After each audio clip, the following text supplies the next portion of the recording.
রাসূল করিম সাল্লাল্লাহু আলাইহি ওয়াসাল্লাম কোরআন মজিদ নাজিল হওয়ার পরে ১৩ বৎসর মক্কায় বিরতিহীনভাবে তিনি মক্কায় ছিলেন, দাওয়াতি কাজ করেছেন।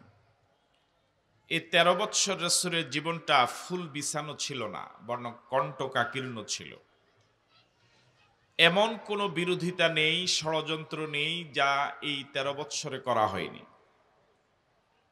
সর্বশেষ রাসূল করিম সাল্লাল্লাহু আলাইহি ওয়াসাল্লামকে মক্কার কাফের এবং মুশরিকরা জেলে পর্যন্ত নিয়েছিল।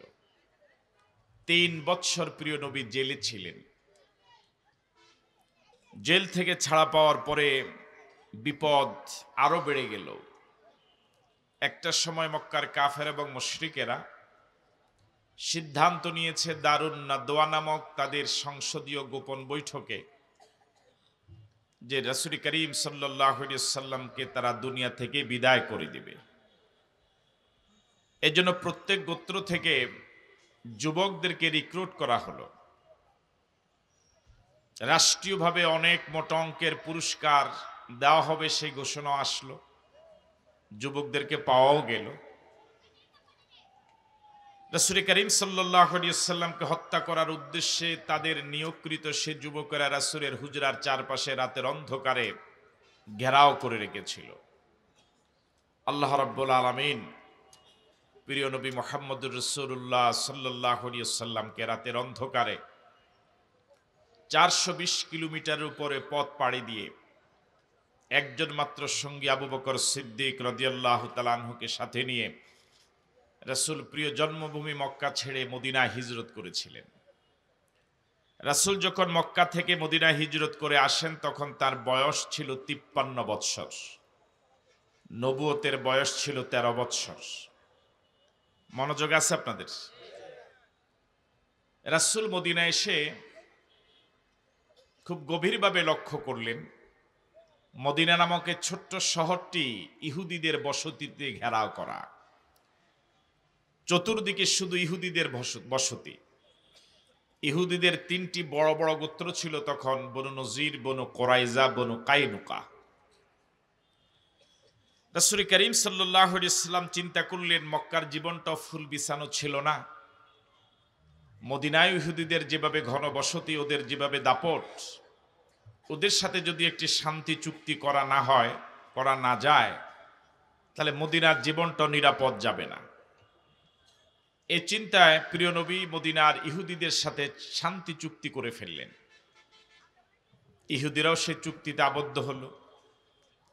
আপাতত এই শান্তি চুক্তির ফলে মদিনা নামক ইসলামী রাষ্ট্রটি ইহুদিদের পক্ষ থেকে আক্রমণ হওয়ার, আক্রান্ত হওয়ার আশঙ্কা থেকে বেঁচে গেল।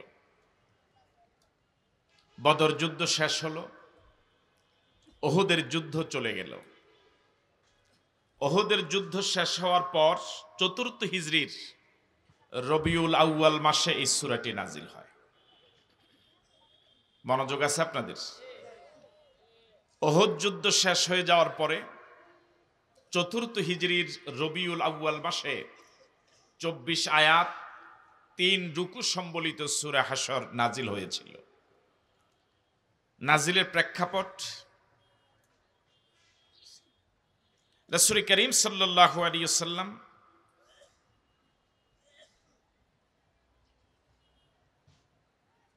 বনু নজির গোত্র, ইহুদিদের ৩টি গোত্রের একটি গোত্রের নাম বনু নজির গোত্র, যে গোত্রটি মদিনার রাসূলের বসতি থেকে মাত্র ২ কিলোমিটার দূরেই তাদের বাড়ি ছিল। মুসলমানদের হাতে একজন লোক নিহত হওয়ার ফলে নিয়ম অনুযায়ী ওই পরিবারকে রক্তপণ দেওয়ার প্রয়োজন ছিল, দিয়ত দেওয়ার প্রয়োজন ছিল। রাসূল করিম সাল্লাল্লাহু আলাইহি ওয়াসাল্লাম সেই রক্তপণ কালেক্ট করার জন্য সাহাবায়ে কেরামদের কাছ থেকে সহযোগিতা চাইলেন। সাহাবায়ে কেরাম সহযোগিতা করলেন। নিয়ম অনুযায়ী চুক্তিবদ্ধ গোত্রগুলো সেই আর্থিক সহযোগিতায় অংশীদার হবে। এই জন্য রাসূল করিম সাল্লাল্লাহু আলাইহি ওয়াসাল্লাম মাত্র ২ কিলোমিটার দূরে বনু নজির গোত্রের কাছে গিয়েছিলেন এই রক্তপণ আদায় করতে গিয়ে তাদেরকে শরীক হওয়ার জন্য, অংশীদার হওয়ার জন্য। রাসূল করিম সাল্লাল্লাহু আলাইহি সাল্লাম একদম এখন তাদের ঘরের ভিতরে, তাদের একদম বসতির ভিতরে।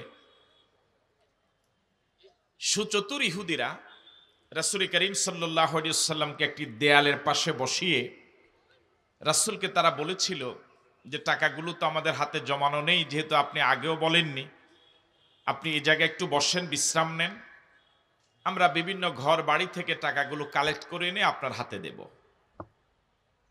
রাসূল করিম সাল্লাল্লাহু আলাইহি সাল্লাম তাদের এই কথাটাকে সহজভাবে বিশ্বাস করলেন। রাসূলের জায়গায় অপেক্ষা করছিলেন, কিছুক্ষণ পরে তারা টাকা নিয়ে আসবে, সে অপেক্ষায় আছেন। এই পৃথিবীতে সবচেয়ে বদ এবং দুষ্ট জাতি হল ইহুদি। ওরা এখান থেকে গিয়েই ষড়যন্ত্রমূলক বৈঠকে সিদ্ধান্ত নিয়েছিল যে মুহাম্মদকে হত্যা করার জন্য এর থেকে সুবর্ণ সুযোগ আর হাতে আসবে না। মুহাম্মদ এখন একদম আমাদের হাতের নাগালে। নাউজুবিল্লাহ বললেন। মনোযোগ আছে আপনাদের? ওরা রাসূলকে হত্যা করার জন্য একটি ষড়যন্ত্র করেছে এভাবে, রাসূলকে যে দেয়ালের পাশে তারা বসিয়েছিল ওই দেয়ালের ছাদে উঠে একজন বড় একটা পাথর মারবে, নিচে ফেললে রাসূল দুনিয়া থেকে বিদায় হয়ে যাবে। ওরা এই ষড়যন্ত্র করে সিদ্ধান্ত নিয়েছে শক্তভাবে, এখন শুধুমাত্র কার্যকর করার বাকি। উপরে উঠবে একজন ছাদে, একটা বিশাল পাথর ছেড়ে দিবে, রাসূল শেষ। আল্লাহ রাব্বুল আলামিন এই ঘটনা জানেন না জানেন না? আল্লাহ রাব্বুল আলামিন জিবরাইলকে পাঠিয়ে রাসূলকে সেখান থেকে খুব দ্রুত উঠে যেতে বললেন। রাসূল করিম সাল্লাল্লাহু আলাইহি সাল্লাম খুব দ্রুত সেখান থেকে উঠে নিজ শহরে চলে আসলেন, 2 কিলোমিটার দূরেই। এবার আপনাদের কাছে আমার জিজ্ঞাসা, যারা রাসূলকে হত্যা করার মতো এমন ষড়যন্ত্রমূলক সিদ্ধান্ত নিতে পারে, এই অপরাধটা কি শাস্তিযোগ্য অপরাধ না মাফ করে দেওয়ার মতো অপরাধ? সবাই তো বলেননি এই কথাটা। এটাকে শাস্তিযোগ্য অপরাধ না ক্ষমা করে দেওয়ার মতো অপরাধ? এই অপরাধীদের একটা শায়েস্তা হওয়া দরকার। রাসূল করিম সাল্লাল্লাহু আলাইহি সাল্লাম নিজ শহরে এসে ওদের কাছে ফরমান পাঠালেন। বনু নজির গোত্রকে সিদ্ধান্ত জানালেন যে 10 দিন তোমাদেরকে সময় দেওয়া হলো। কয়দিন? এই 10 দিনের ভিতরে নিজ এলাকা, ঘর বাড়ি ছেড়ে পৃথিবীর যেই কোনো দেশে তোমরা চলে যাও, আপত্তি নাই, কিন্তু এই জায়গায় থাকা যাবে না। যারা রাসূলকে হত্যা করার মতো পরিকল্পনা নিতে পারে তারা রাসূলের শহর মদিনায় থাকবে, অধিকার তাদের থাকতে পারে। রাসূল করিম সাল্লাল্লাহু আলাইহি সাল্লামের সিদ্ধান্তটা ছিল খুবই মজবুত। ইহুদি বনু নজির গোত্র খুব ভয় পেয়ে গেল। তারা সিদ্ধান্ত নিয়ে ফেললো যে এই সিদ্ধান্তের মোকাবেলা করার মতো শক্তি আমাদের নেই। এই লাইটটা বন্ধ করো।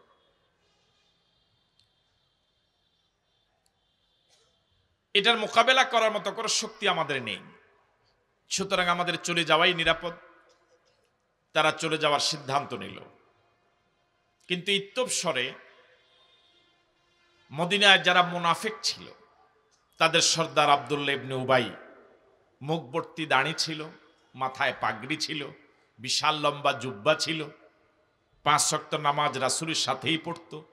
কিন্তু মুনাফিকদের, আরো আসতে বলেন, ও এসে যখন খবর পেল যে ইহুদিদেরকে রাসূল চলে যেতে বলেছেন, সময় দিয়েছেন মাত্র 10 দিন, ও ইহুদি গোত্র বনু নজির গোত্রে এসে বলল, তোমরা যাবা কেন? আমরা আসি না। বুঝেন নাই মনে হয়। আব্দুল্লাহ ইবনে উবাই ইবনে সলুল বলেছে, আমার সাথে 2000 সেনাবাহিনী আছে। কয় হাজার? তোমাদেরকে যদি বিতাড়িত করে আমরা তোমাদের সাথে বের হয়ে যাব। তোমাদের সাথে যদি আক্রমণ করতে আসে আমরা তোমাদের পক্ষ হয়ে লড়ব। সুতরাং কোনোভাবে এলাকা ছাড়া যাবে না, যা করা লাগে আমরা তোমাদের সাথে করব। যে ইহুদিরা কিছুক্ষণ আগে মুনাফিকদের এই কুপরামর্শ পাওয়ার আগে সিদ্ধান্ত নিয়েছিল চলে যাওয়ার, মুনাফিকদের এই কুপরামর্শ পাওয়ার পরে তারা সিদ্ধান্ত পরিবর্তন করে নতুন সিদ্ধান্ত নিল যে আমরা যাব না। মনোযোগ আছে আপনাদের? সময় ছিল কয়দিন? 10 দিন পার হয়ে গেল। তারা আছে না চলে গেছে? আপনারা এখানে আছেন না চলে গেছেন? বোঝা যায় যে আপনারা আছেন। রাসূল করিম সাল্লাল্লাহু আলাইহি সাল্লাম 10 দিন পার হওয়ার পরে সাহাবায়ে কেরাম সহ বনু নজির গোত্রে আসলেন। রাসূল করিম সাল্লাল্লাহু আলাইহি সাল্লামকে দেখে বনু নজির গোত্র তাদের পাড়া বা মহল্লার মূল গেট যেটা ছিল সেই গেট কলাপস করে বন্ধ করে তারা ভিতরে আতঙ্কগ্রস্ত হয়ে বসে পড়ল। রাসূল করিম সাল্লাল্লাহু আলাইহি সাল্লাম সাহাবায়ে কেরামদের সহ তাদের বাড়ি ঘর দর ঘেরাও করলেন। তাদের বসতিটা ছিল এরকম চমৎকার ভাবে, তাদের প্রত্যেকের ঘরগুলো ছিল সেনাবাহিনীর বাংকারের মতো। বাংকার বুঝেন? শীতকালে যেমন সেনাবাহিনী মহড়া দেয়, তাদের প্রত্যেকটি ঘর ছিল এরকম সেনাবাহিনীর সুরক্ষিত দুর্গের মতো। এর বাহিরে ছিল বিশাল খেজুরের বাগান, ঘন ঘন খেজুরের বাগান। আর এই খেজুরের বাগানের বাহিরে সাহাবায়ে কেরাম সহ রাসূল ঘেরাও করে আছেন। তাহলে বনু নজির গোত্রের সুরক্ষিত দুর্গ এবং সাহাবায়ে কেরামের ঘেরাও করার মাঝখানে আছে প্রাকৃতিকভাবে প্রোটেক্ট করার ঘন ঘন খেজুরের বাগান, যে বাগান অতিক্রম করে তাদেরকে আক্রমণ করা কিছুটা কষ্টসাধ্য বটে।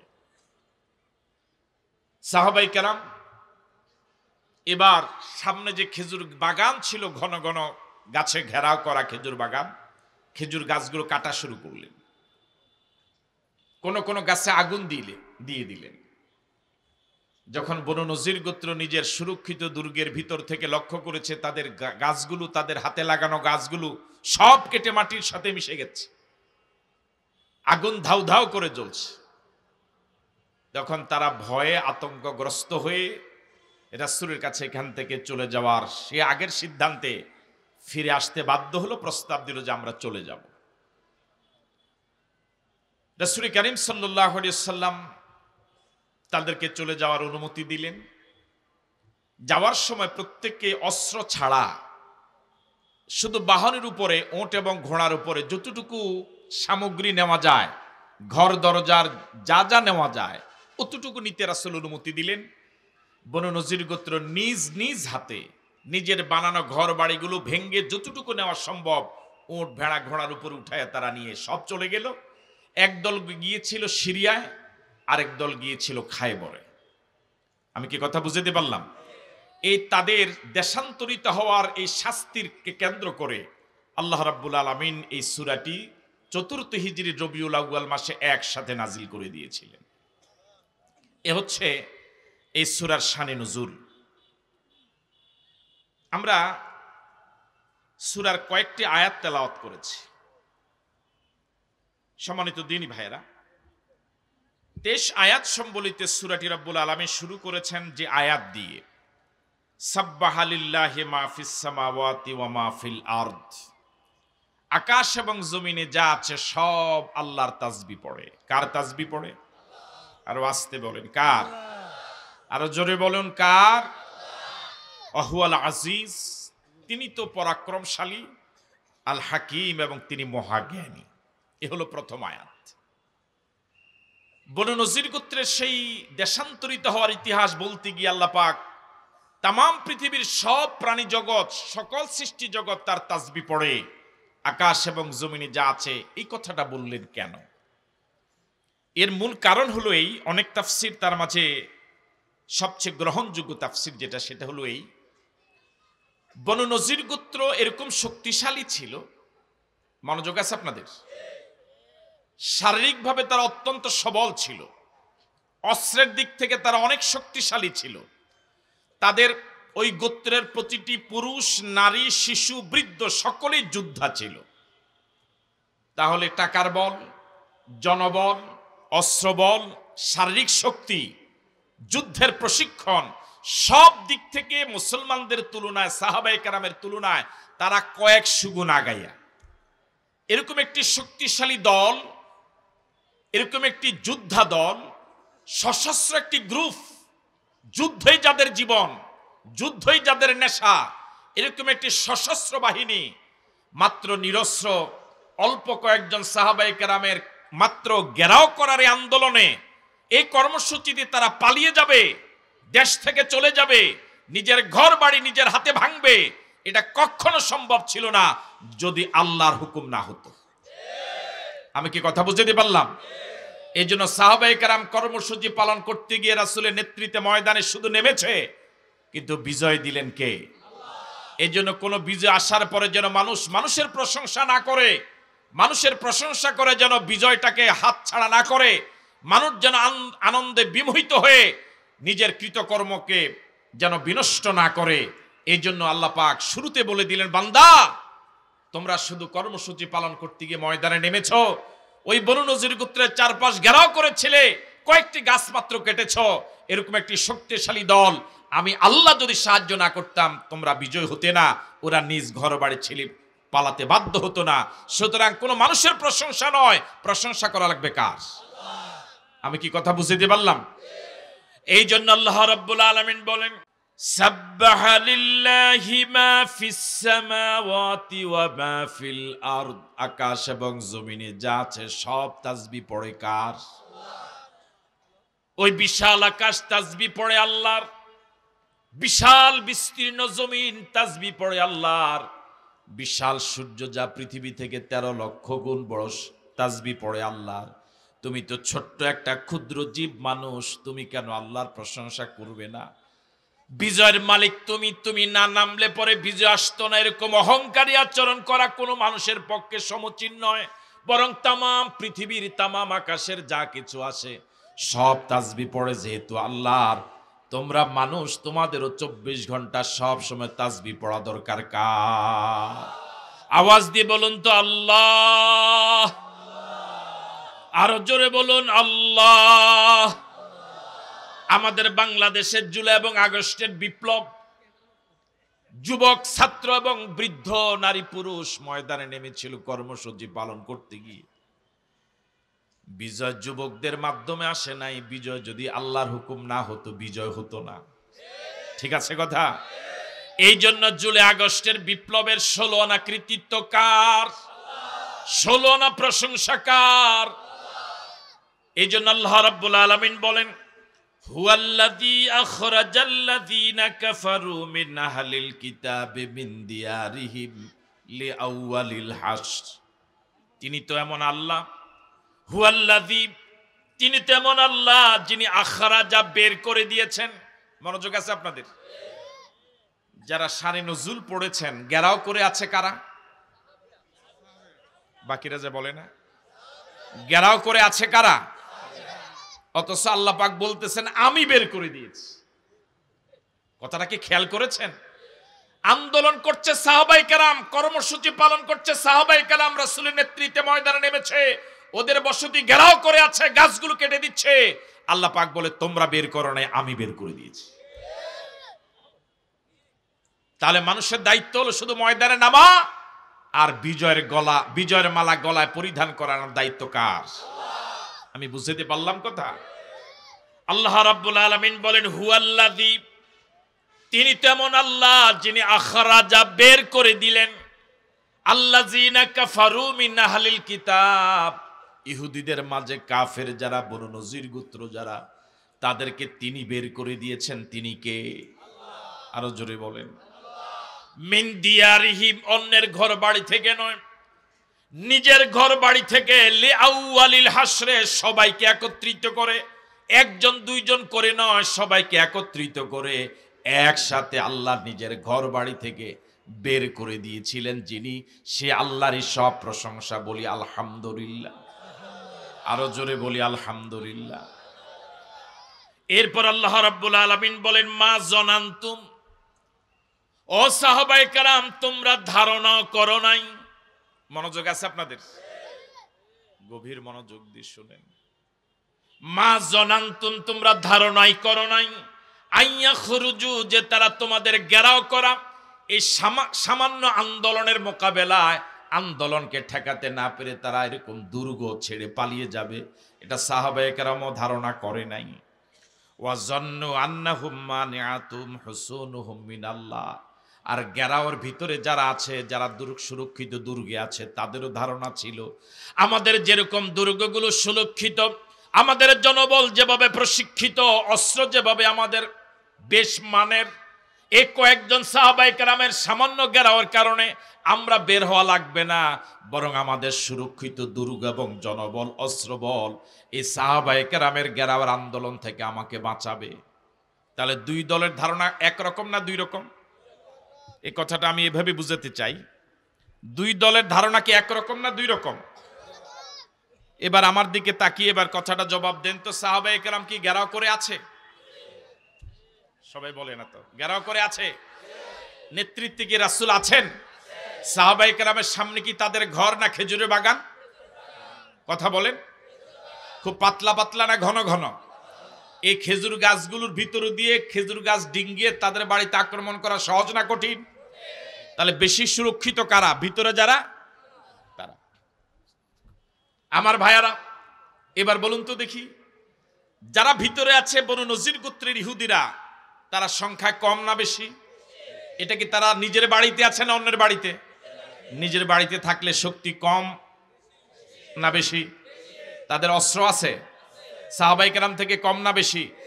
প্রশিক্ষণ, জনবল, অর্থবল, তাদের প্রত্যেকের ঘর বাড়িগুলো এক একটা দুর্গের মতো, ঠিক আছে কথা? তাহলে এবার ভাবেন দল কয়টা হলো? একটা হচ্ছে অবরোধকারী আর একটা হচ্ছে অবরুদ্ধ, ঠিক আছে কথা? কেউ আছে গণভবনের ভিতরে আর কেউ আছে গণভবনের, মনোযোগ আছে আপনাদের? গণভবনের বাহিরে যারা আছে তারা কিন্তু নিরস্ত্র, গণভবনের ভিতরে যারা আছে তারা। সারা বাংলাদেশে, সারা দেশব্যাপী সবচেয়ে সুরক্ষিত জায়গা কিন্তু গণভবন নয়? এটা বুঝে না মনে হয়। গণভবন কি সবচেয়ে সুরক্ষিত জায়গা নয়? আর যারা বাহিরে আছে অরক্ষিত, সুরক্ষিত নয়। এবার ভিতরে যারা আছে তাদের ধারণা হলো বাহিরে যত হাজারই আসুক, যত লক্ষই আসুক, আমাদের সুরক্ষিত দুর্গ, জনবল, অর্থবল, অস্ত্রবল, আমাদের প্রশিক্ষণ আমাদেরকে রক্ষা করবে। কেউ আমাদেরকে পদত্যাগ করাইতে, কেউ আমাদেরকে এই আমাদের ঘর বাড়ি থেকে অন্য দেশে যেতে বাধ্য করতে। তাদের এই ধারণা কত পার্সেন্ট? তাদের এই মনোবল কত পার্সেন্ট চাঙ্গা? কত আনা চাঙ্গা? আপনারা কি জবাব দিচ্ছে না আমার কথা? আর এবার আন্দোলন করে যারা আছেন সাহাবায়ে কেরাম বাহিরে, ওনাদের চিন্তা হলো যে আমরা যেভাবে সংখ্যা কম, অস্ত্র নাই, আবার সামনে খেজুরের বাগানের প্রোটেক্ট, এরপরে সুরক্ষিত দুর্গ, এরপরে তাদের জনবল, অর্থবল, অস্ত্রবল, আমাদের এই সামান্য কয়েকজনের এই সামান্য আন্দোলনে এরা পদত্যাগ করবে, এরা দেশ থেকে পালাবে, এটা সম্ভব না। তাহলে দুই দলের চিন্তা কি একরকম না দুই রকম? কিন্তু এরপরেও তো তারা দেশ থেকে পালাতে বাধ্য হয়েছে। কার হুকুমে? আরো জোরে বলেন। তাহলে ভিতরে যারা ছিল অবরুদ্ধ, তাদের অস্ত্রবল কাজে আসে নাই। কার হুকুমের কারণে? কার শক্তির কাছে তাদের শক্তি দুর্বল হয়ে গেল? কার সিদ্ধান্তের কাছে তারা পরাজিত হতে বাধ্য হলো? সাহাবায়ে কেরামের মনোবল ছিল দুর্বল, অস্ত্র ছিল একেবারে কম, প্রশিক্ষণ ছিল দুর্বল, সংখ্যা ছিল দুর্বল। সাহাবায়ে কেরামের মনোবল ছিল আমাদের সামান্য আন্দোলনে এমন সুরক্ষিত লোকদেরকে দেশ থেকে তাড়াতে পারবে এটা মনে হয় না। সাহাবায়ে কেরামের এই দুর্বল মনোবলকে বিজয়ী মনোবলে পরিণত করেছেন যিনি, তিনি কে?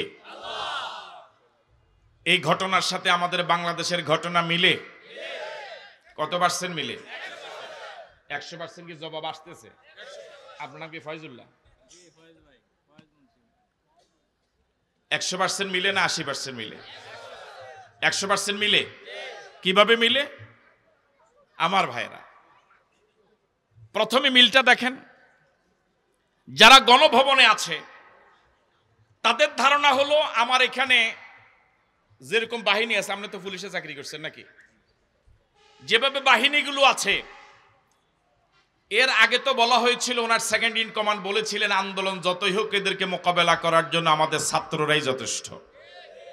বলে নাই মনে হয়? সুতরাং ছাত্রই যাদেরকে মোকাবেলা করতে পারবে সে জায়গায় আমার এখানে বাহিনীর অভাব নাই, সুরক্ষিত দুর্গ, এখানে ওরা আক্রমণ করে আমাকে পদত্যাগ করতে বাধ্য করবে, এটা হতেই পারে না। ঠিক নয় কি?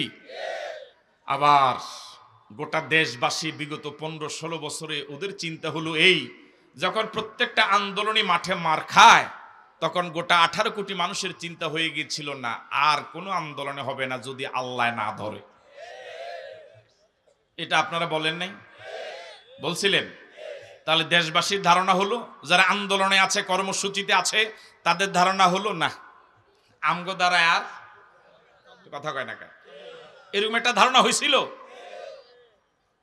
আর ভিতরে যারা আছে তাদের ধারণা হলো কোন আন্দোলনে আমাদেরকে দমাতে। তাহলে ওই বনু ইহুদিদের, বনু নজির গোত্র এবং আন্দোলনকারী ইমানদারদের সাথে বর্তমান বাংলাদেশের 4 মাসের, আজকে 4 মাস পড়ছে।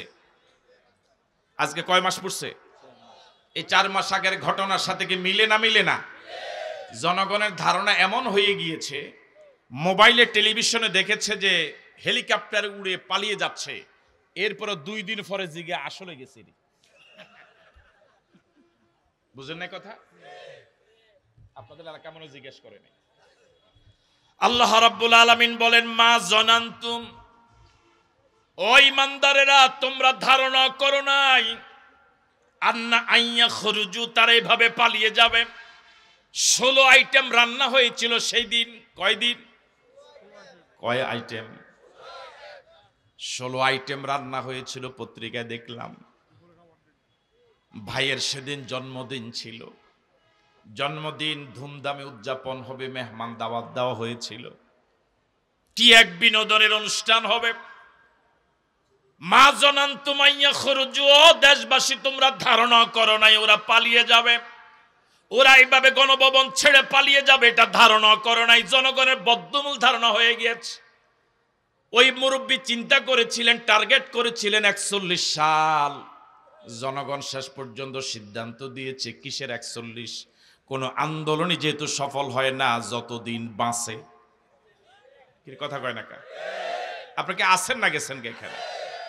মা জানান্তুম আইয়া খরুজু, তোমরা যারা আন্দোলনে আছো তোমরা ধারণা করো নাই ও পালিয়ে যাবে, এভাবে অপমান হবে, এভাবে বেইজ্জত হবে, 16 আইটেমের 1 আইটেমও খেয়ে যেতে পারবে না, তোমরা ধারণা করো নাই। আর ওয়াজান্নু আন্নাহুম মানিআতুহুম হুসুনুহুম মিনাল্লাহ, আর ভিতরে যারা আছে তাদেরও ধারণা আল্লাহর আযাব গজব থেকে আমাদের বাহিনী আমাদেরকে বাঁচাবে। ঠিক নয় কি?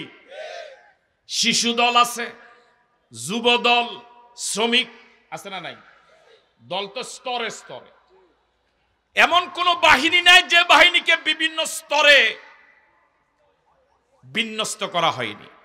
গোটা বাংলাদেশকে একেবারে জালের মতো বিস্তার করে গোটা বাংলাদেশকে এমন সুরক্ষিত করা হয়েছে ওদের জন্য।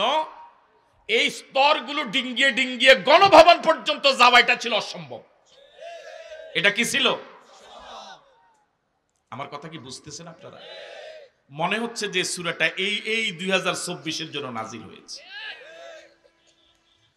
ওয়াজান্নু, ওই অবরুদ্ধ যারা, যাদের বিরুদ্ধে আন্দোলন, বিগত 15-16 বছর যাদের বিরুদ্ধে আন্দোলন, তাদেরও ধারণা আন্নাহুম মানিআতুহুম হুসুনুহুম মিনাল্লাহ, আল্লাহর আযাব গজব থেকে তাদের দুর্গগুলো, তাদের বাহিনীগুলো, তাদের শক্তিগুলো, তাদের জনবল, তাদের অর্থবল, তাদের অস্ত্রবল, তাদের ছাত্র বাহিনী, যুবক বাহিনী, শিশু বাহিনী, শ্রমিক বাহিনী, এরপরে আনসার বাহিনী।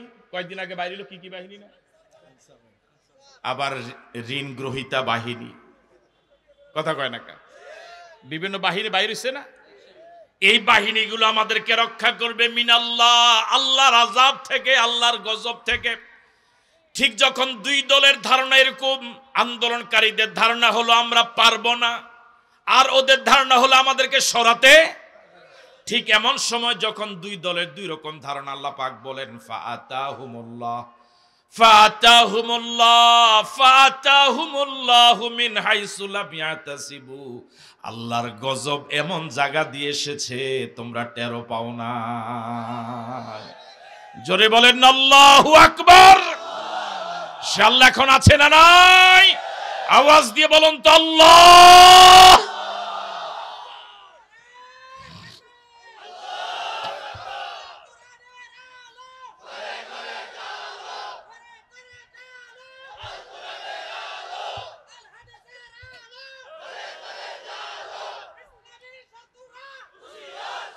তিনি আমাদের এমন আল্লাহ, তিনি আমাদের এমন আল্লাহ, মাজলুমদের চোখের পানি বছরের পর বছর হয়ে গেল, কত অসংখ্য আল্লাহর বান্দা মাজলুম হয়ে ফাঁসিতে ঝুলল, কত আল্লাহর বান্দা আয়না ঘরে রাত কাটালো, দিন কাটালো, বছরের পর বছর, যুগের পর যুগ। কত আল্লাহর বান্দার বাড়ি ঘর বুলডোজার দিয়ে ভেঙ্গে চুরমার করে দেওয়া হলো। কত স্ত্রী যুগের পর যুগ জানলো না তার স্বামী জীবিত না মরা, কত স্বামী জানলো না তার স্ত্রী জীবিত না মরা, কত মা জানলো না দীর্ঘদিন ৮-৯ বছর তার সন্তান, কলিজার টুকরা সন্তানটা জীবিত না মরা। আমার ভাইয়েরা, দীর্ঘ ১৫-১৬ বছর মাজলুমদের চোখের পানি, মাজলুমদের আর্তনাদ, উলামায়ে কেরামের আর্তনাদ আল্লাহ রাব্বুল আলামিন এমন ভাবে কবুল করলেন, যখন আন্দোলন একটার পর একটা ব্যর্থ শুধু হয়, দুর্বল আন্দোলন, যারা আন্দোলন করছে তাদেরও মনোবল ভেঙ্গে চুরমার হয়ে গিয়েছে, না এই আন্দোলনে এদেরকে দমন করা যাবে না। 18 কোটি মানুষের যখন মনোবল একটা পর্যায়ে এমন এসে গেল যে আল্লাহ যদি আর না ধরে তখন আর এদেরকে কেউ ধরতে পারবে না, ঠিক তখনই আল্লাহ ধরছে। তখনই আল্লাহ, যখন মানুষের মুখ থেকে বের হলো আল্লাহ যদি না ধরে আর এদেরকে সরাতে পারবে না, তখনই আল্লাহ ধরলেন। ফাতাহুমুল্লাহ, আল্লাহর গজব এসেছে, আল্লাহর আযাব এসেছে, আল্লাহর পাকড়াও এসেছে, মিন হাইসু, এমন জায়গা দিয়ে, লাম ইয়াহতাসিবু, এই ছোট্ট ছেলেরা, এই শিশুরা এই আন্দোলন করবে এটা দেশবাসী কেউ ধারণা করে নাই।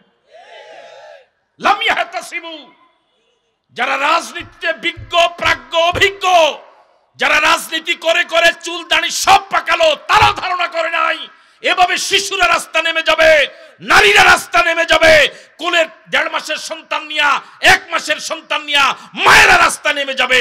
লাম ইয়াহতাসিবু, দেশবাসী কেউ টেরও পায় নাই, ধারণা করতে পারে না। ঢাকার রাজপথে একজন নারী নামলেন তার কোলের শিশুকে নিয়ে, দুগ্ধপোষ্য শিশু, সম্ভবত 1.5 মাস বয়সের শিশু। সাংবাদিক প্রশ্ন করলেন, মা এমন এক কঠিন পরিস্থিতি ছোট্ট শিশুটাকে নিয়ে কেন নামলেন?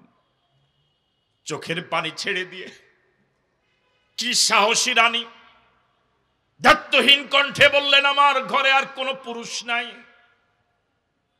যাকে নিয়ে নামানো যায়, যাকে ময়দানে পাঠানো যায়, আমার এই ছোট্ট কোলের শিশুটা নিয়ে আমি নামা ছাড়া বিকল্প কেউ ছিল না। বিগত 15-16 বছর যে জুলুম করেছে, আমার বিবেক বলেছে আমার নামার দরকার। কেজি স্কুলে পড়ে ছেলেরা, নুরানি মাদ্রাসার ছাত্ররা, ছোট্ট ছোট্ট শিশুরা নেমে গেল, 80-90 বছরের বুড়া পর্যন্ত নামলো। ফাতাহুমুল্লাহু মিন হাইসু লাম ইয়াহতাসিবু, আল্লাহর আযাব এবং গজব এমন ভাবে আসলো, এইভাবে যে আল্লাহর আযাব এবং গজব আসবে কেউ ধারণা করে নাই। কর্মসূচি ছিল 6 তারিখ, ছাত্ররা বলল আগামী পরশু নয় বরং আগামীকাল। মনোযোগ নাই আপনাদের? কর্মসূচি ছিল কয় তারিখ? হ্যাঁ, 6 তারিখ ছিল কর্মসূচি, মার্চ টু ঢাকা। কিন্তু হঠাৎ তারা ঘোষণা করলো পরশু নয় বরং আগামীকাল। মিন হাইসু লাম ইয়াহতাসিবু, এভাবে যে আন্দোলন এভাবে দানা বাঁধবে, এভাবে যে জালেমের পতন হবে কেউ ধারণা করে নাই। আল্লাহু আকবার। মিন হাইসু লাম ইয়াহতাসিবু ফাআতাহুমুল্লাহু মিন হাইসু লাম ইয়াহতাসিবু, ওই জালেম রানী ধারণা করে নাই, বরং ভাইয়ের জন্মদিন পালন করার জন্য যখন আনন্দে বিভোর 16 আইটেম রান্না করা, ঠিক এমন সময় বাহিনীর প্রধান এসে বললেন সময় আর 45 মিনিট। কয় মিনিট? আকাশ ভেঙ্গে পড়লো মাথার উপরে। যে নাকি আমার এত বিশ্বস্ত এবং কাছের আত্মীয়র কারণে অনেককে ডিঙ্গায়া প্রধান বানালাম, সে বলল আর মাত্র 45 মিনিট। কি অবাক করা কথা! লাম ইয়াহতাসিবু, ধারণাও করে নাই এমন ব্যক্তি এসে আমাকে দেশ থেকে পালাতে বাধ্য করবে।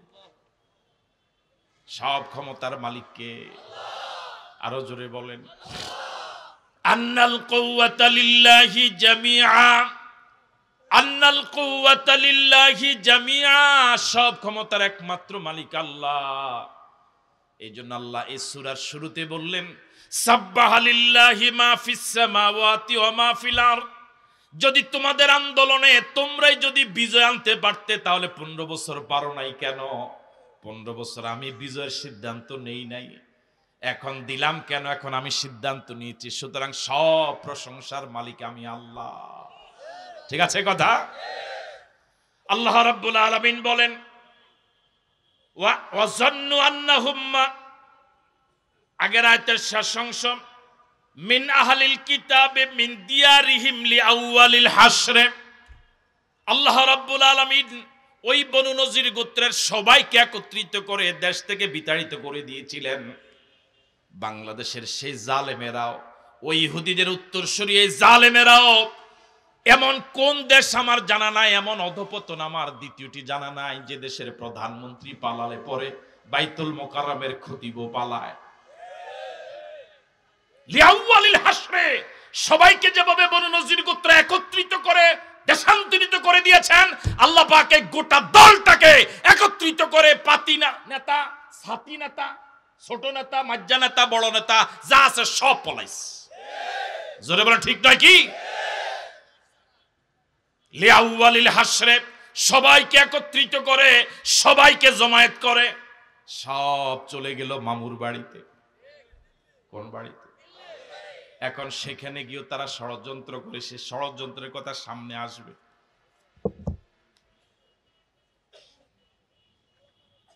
ফাআতাহুমুল্লাহু মিন হাইসু লাম ইয়াহতাসিবু, ফাআতাহুমুল্লাহু মিন হাইসু লাম ইয়াহতাসিবু, এমন জায়গা থেকে আল্লাহর গজব আসলো, টেরও পড়তে পারে নাই।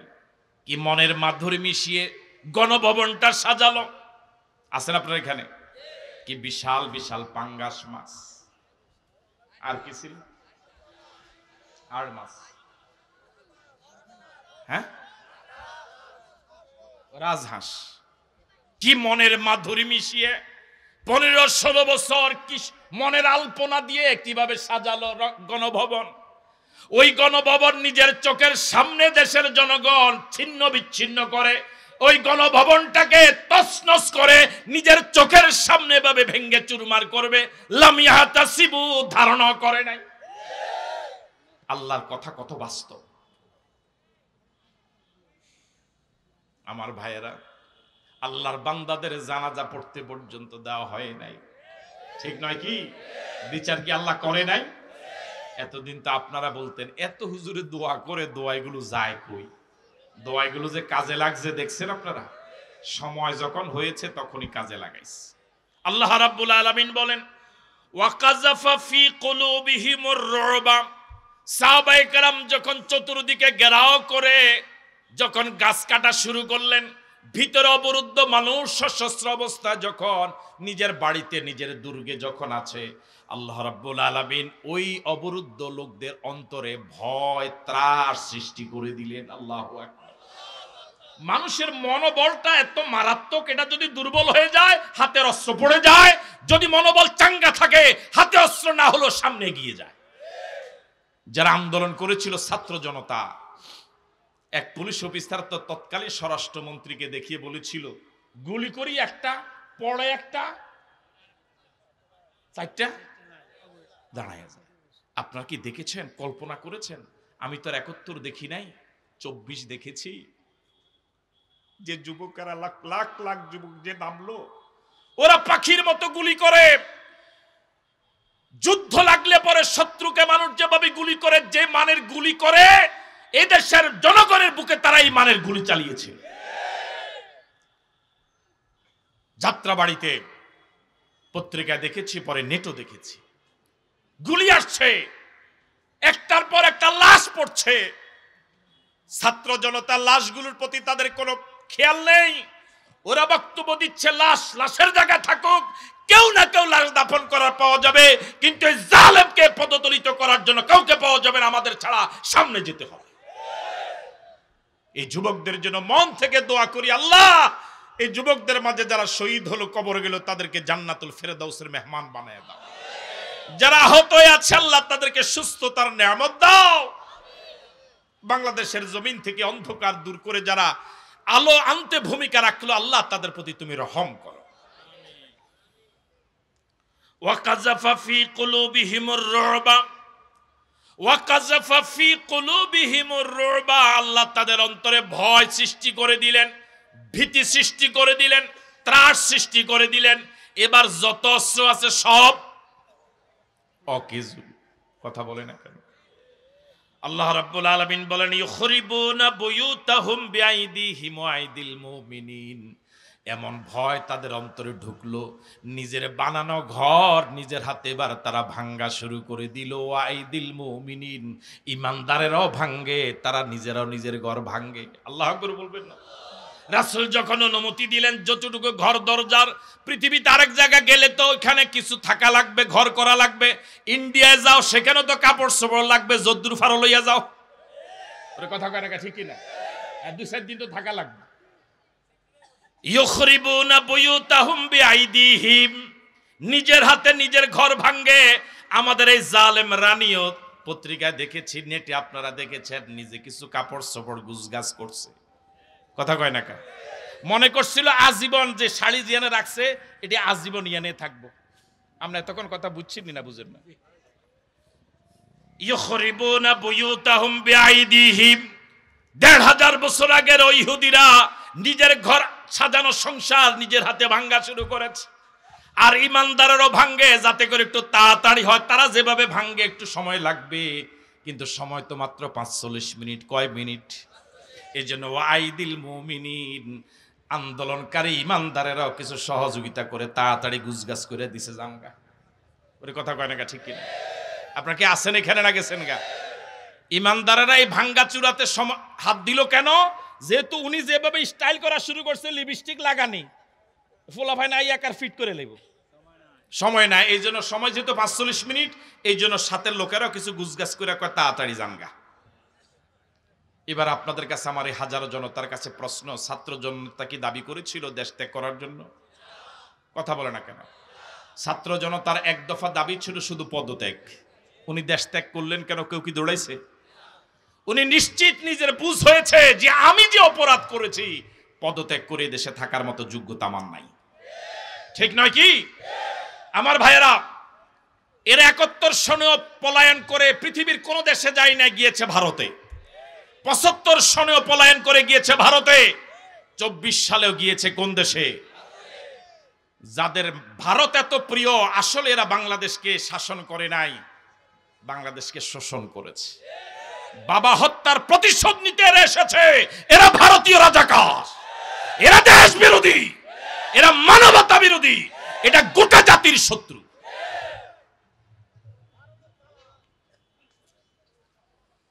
দোয়া করেন আমাদের বাবরি মসজিদ যেভাবে তারা ভেঙ্গে চুরমার করেছে, টুকরা টুকরা করেছে, পৃথিবীর বৃহৎ দেশ ভারত এভাবে আজ হোক কাল হোক ভেঙ্গে টুকরা টুকরা একদিন হবে ইনশাআল্লাহ।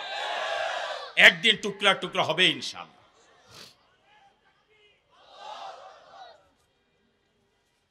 ভারত এখনো টের পায় নাই। ভারত মনে করেছে হুমকি দিলে বাংলাদেশের মানুষ, ওরা হুমকি দিলেই ঘরে ঢুকে যাবে। ভারত তোমার জনবল আছে, অস্ত্র আছে, কিন্তু মুসলমানদের, বাংলাদেশের মুসলমানদের ঈমান আছে। যে ঈমানকে মোকাবেলা করার কোন অস্ত্র তোমার হাতে নয়। সুতরাং বাংলাদেশের ব্যাপারে কথা বলতে হিসাব নিকাশ করে কথা বলা দরকার। ভারত এতদিন পর্যন্ত বাংলাদেশের সাথে বন্ধুত্ব করে নাই, ওরা নির্দিষ্ট একটা দলের সাথে বন্ধুত্ব করেছে। ওই দলের পতনের কারণে ভারতের অন্তর্জালা শুরু হয়ে গিয়েছে। ওরা আশা পোষণ করে বসেছিল বাংলাদেশকে ওরা অঙ্গরাজ্য বানাবে। ওই দলের পতনের কারণে অঙ্গরাজ্য বানানোর স্বপ্ন যেহেতু ধ্বংস হয়ে গিয়েছে, এই জন্য তারা এখন পাগলা কুকুরের মতো হয়ে গিয়েছে। আর ওই পাগল ওই প্রাণীকে ঠেঙ্গাবার জন্য বাংলাদেশের আল্লাহ পাক এক বিশাল বনজ গাছ দিয়েছেন, তার নাম হলো বাঁশ। তার নাম কি? আরো জোরে বলেন, তার নাম কি? সুতরাং বাঁশের লাঠিয়েই ওই পাগলদেরকে দমন করার জন্য যথেষ্ট ইনশাআল্লাহ।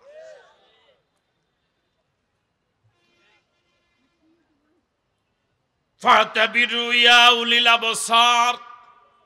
আল্লাহ রাব্বুল আলামিন বনু নজির গোত্রের ১৫০০ বছর আগের সেই ঘটনা আমাকে আপনাকে শোনানোর উদ্দেশ্যটা কি? এই আধুনিক যুগে, ডিজিটাল যুগে, স্মার্ট যুগে, কি যুগে? যেদিন কইছিল স্মার্ট সেদিনই তো খাট ভাঙ্গি পড়ছে। এটা কি কয়? স্টেজ, ঠিক না কথা? ইনশাআল্লাহ তছনছ হয়েছে, আরো হবে। শুধু স্টেজ ভাঙ্গে নাই, ওদের কলিজা ভেঙে গিয়েছে।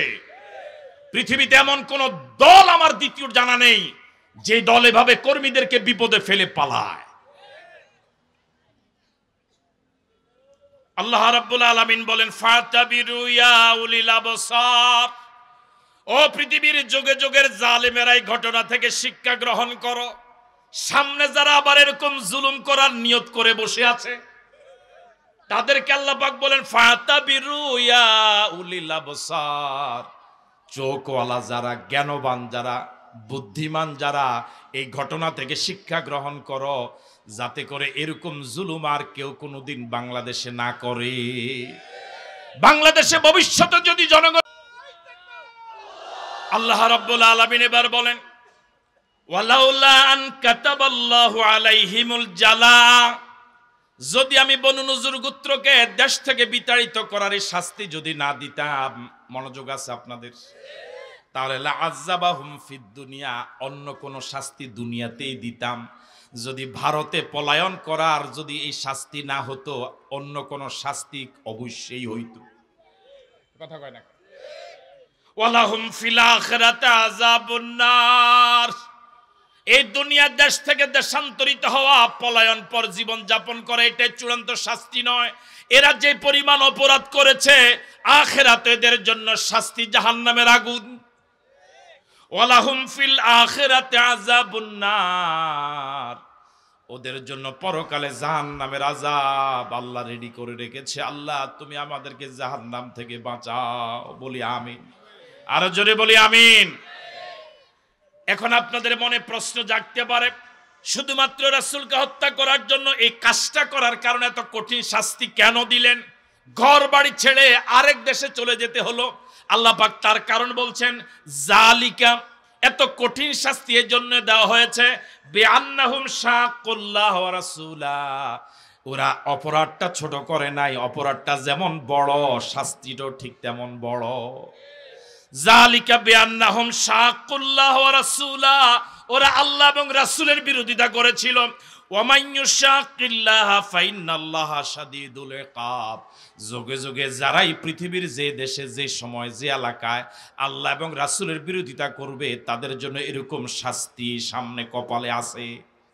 ঠিক আছে কথা? এত অপরাধ করার পরেও উনি জাতির কাছে, আপনাদের কাছে বিচার দিয়া গেছে। জাতির কাছে আমার বিচার যে আমার দোষটা কি, কথা কয় না কা? বিচার দিয়া যায় না আপনাদের কাছে? বিচার করছেন আপনারা?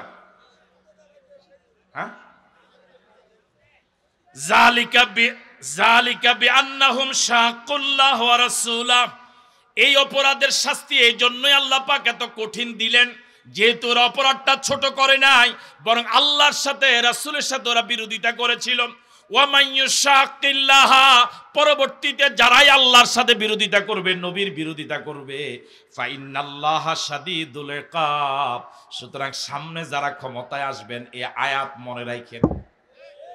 কথা কয় না কা? এই আয়াত মনে রাখেন। হাতি ঘোড়া গেল তল, ছাগলে কয় কত জল। বাংলাদেশের শিক্ষা ব্যবস্থাটাকে টোটাল ধর্ম নিরপেক্ষ শিক্ষা ব্যবস্থা দিয়া নাস্তিক এবং মুরতাদ বানাবার জন্য তারা চেষ্টা করেছে। শাস্তি কি আল্লাহ এমনি দিছে? এবার আল্লাহ রাব্বুল আলামিন বলেন মা কাতাতুম মিন লিনাতিন, সাহাবায়ে কেরাম আন্দোলনের একটা অংশ হিসেবে গাছ কাটছিল না, কাটে নাই। কথা কয় না কেন? বাংলাদেশে তো গাছ কাটার বহু মামলা হয়েছে, বুঝেন না আপনারা? সাহাবায়ে কেরাম যখন খেজুর গাছ কাটা শুরু করলেন, সব গাছ কাটে নাই, মাত্র কিছু গাছ কাটছে। এই গাছ কাটাকে কেন্দ্র করে সাহাবায়ে কেরাম দুই মত প্রকাশ করলেন। এক দল গাছ কাটলেন, আর আরেক দল চিন্তা করলেন গাছটা কেটে লাভ কি? কিছুক্ষণ পরে যদি এই অঞ্চল বিজয় হয়, গাছগুলোর মালিক তো আমরাই হব, এগুলো কাটার দরকার নাই। ঠিক আছে কথা? আবার অবরুদ্ধ যারা, ওরা ভিতরে বসে বসে ওরা বলতেছে যে এরা নাকি ভালো মানুষ, দোষ করলে আমরা না করছি, আম করে না মারবো, গাছ কাটে কা। ওরে কথা কয় না ঠিক কিনা? আমাদের বাংলাদেশের এই মুরব্বীরও তো এই জাতীয় কথা কইছে না, কয় নাই? কি কান্দা, হ্যাঁ এরকম কানছিল। এখন এই ইহুদিরা বনু নজির গোত্র ঘরের ভিতরে বসে বসে সাহাবায়ে কেরামের গাছ কাটা দেখে ওরা ফতুয়া দেয়। কি দেয়?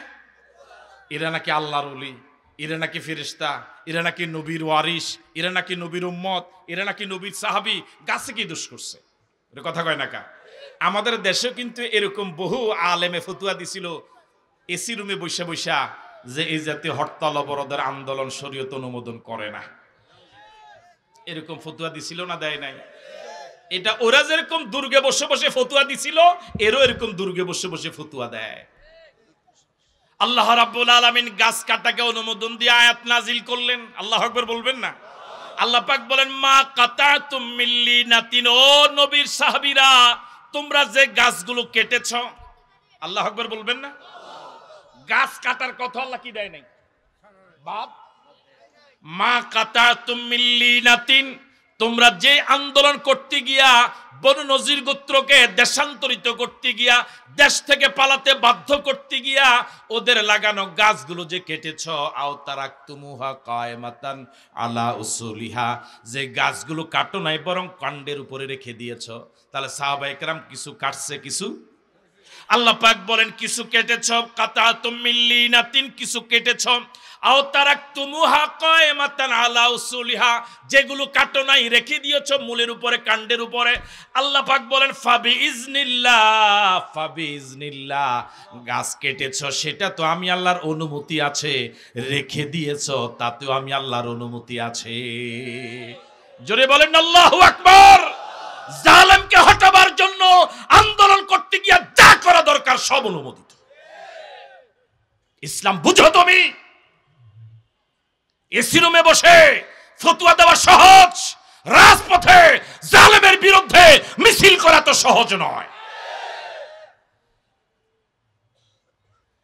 মা কাতাতুম মিন লিনাতিন, যে গাছগুলো তোমরা কেটেছো, আও তারাকতুমুহা কায়মাতান আলা উসুলিহা, যে গাছগুলো কাটো নাই রেখে দিয়েছিলেন, ফাবিইজনিল্লাহ, আল্লাহ দোনো কাজের ভিতরে অনুমোদন দিয়া দিছে। কাটছো ঠিক আছে, কাটো নাই ঠিক আছে। আল্লাহু আকবার বাইজে কইন। এবার আল্লাহ রাব্বুল আলামিন বলেন, গাছ কাটাকে আমি অনুমোদন দিলাম কেন? গাছগুলো কি অপরাধ করেছে? গাছ কাটার অনুমোদন দিলাম কেন? ওয়ালিউখজিয়াল ফাসিকিন, ওয়ালিউখজিয়াল ফাসিকিন, অবরুদ্ধ ইহুদি, ওই বনু নজির গোত্র যারা আমার প্রিয় হাবিবকে হত্যা করার ষড়যন্ত্র করেছিল, ঘরের ভিতর থেকে দুর্গে থেকে যখন ওরা দেখবে আমাদের হাতে লাগানো গাছ, কি সুন্দর গাছগুলো ফসল ধরেছে, আমাদের জীবিকা নির্বাহের মাধ্যম হয়েছে, এই সুন্দর তরতাজাগুলো গাছ যখন আমার সামনে কাটবে তখন কলিজা ফেটে যায়। কথা কয় না কা?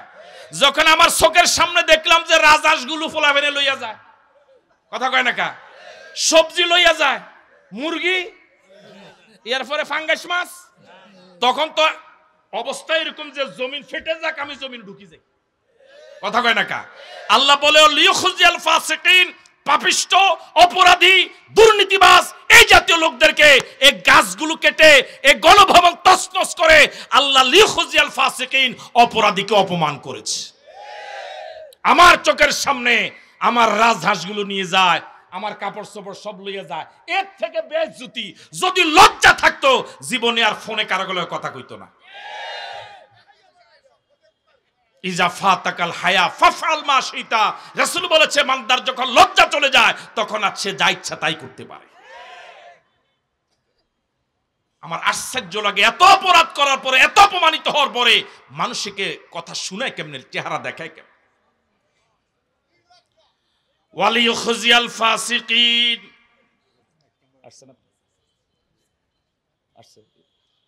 ওয়ালিউখজিয়াল ফাসিকিন, আল্লাহ পাক বলেন গাছ কাটার অনুমোদন আমি এই জন্য দিলাম যাতে করে ফাসিকরা নিজের লাগানো গাছগুলো যখন অন্যরা কাটে খারাপ লাগে কি লাগে না? এটা ইজ্জতের না বেইজ্জতির? নিজের আঁশগুলো আরেকজন লইয়া যায়, নিজের পেঁপে গাছ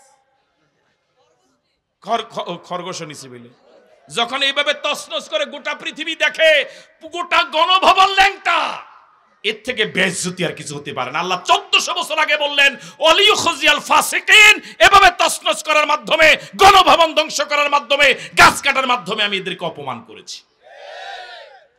ওলামায়ে কেরামকে কম অপমান করো নাই, এদেশের হক্কানি পীর মাশায়েখকে কম অপমান করো নাই। এদেশের ওলামায়ে কেরামকে ডান্ডা বেরি পরিয়ে জেলখানে নিয়েছিলে। হক্কানি পীর মাশায়েখকে কম নির্যাতন করো নাই। যাদেরকে ফুলের মালা দিয়ে বরণ করা দরকার ছিল, 1 টাকা দুর্নীতি যারা করে নাই, ওদের গলায় তুমি ফাঁসির রশি দিয়েছে। ওয়ালিউখজিয়াল ফাসিকিন। সুতরাং ঘুরে দাঁড়াতে হবে। ষড়যন্ত্ররা শুরু করেছে বহু আগ থেকেই। ষড়যন্ত্রই ওদের জীবন, ষড়যন্ত্রই ওদের নেশা এবং পেশা। সব ষড়যন্ত্রের মোকাবেলায় ঐক্যবদ্ধ হয়ে, শীর্ষডালা প্রাচীরের মতো একতাবদ্ধ হয়ে, ইমানে বলে বলিয়ান হয়ে, আল্লাহু আকবার স্লোগান দিয়ে ময়দানে নেমে এই নাস্তিক মুরতাদদের কবর রচনা করতে হবে। পারবো ইনশাআল্লাহ, পারবো। কারা কারা পারবো দুহাত তুলে দেখায়। বেঁচে থাকলে দেখা হবে কোনো মজলিসে, কোনো ময়দানে। আর যদি মরে যায়, আল্লাহ যেন জান্নাতে পরিচয় করিয়ে দেয়, বলি আমিন। আল্লাহর কাছে ফরিয়াদ করি, মালিক তুমি আমাদের প্রিয় দেশটার স্বাধীনতাকে হেফাজত করো, সার্বভৌমত্বকে হেফাজত করো। দেশের বিরুদ্ধে সকল ষড়যন্ত্র তুমি নস্যাৎ করে দাও। দেশের বিরুদ্ধে যারা ষড়যন্ত্র করে ভিতরে এবং বাহিরে, আল্লাহ ওদেরকে হেদায়েত দাও। যদি হেদায়েত নসিবি না থাকে, নমরুদ ফেরাউনকে যেভাবে ধ্বংস করেছ, ওদেরকে তুমি এভাবে ধ্বংস করে দাও। ওদের বংশকে নির্বংশ করে দাও, ওদের সম্মানকে বেইজ্জত করে দাও, ওদের মনোবলকে ভেঙে চুরমার করে দাও, ওদের ঐক্যের মধ্যে ফাটল তৈরি করে দাও। গোটা মুসলমানদেরকে ঐক্যবদ্ধ হওয়ার তৌফিক দান করো।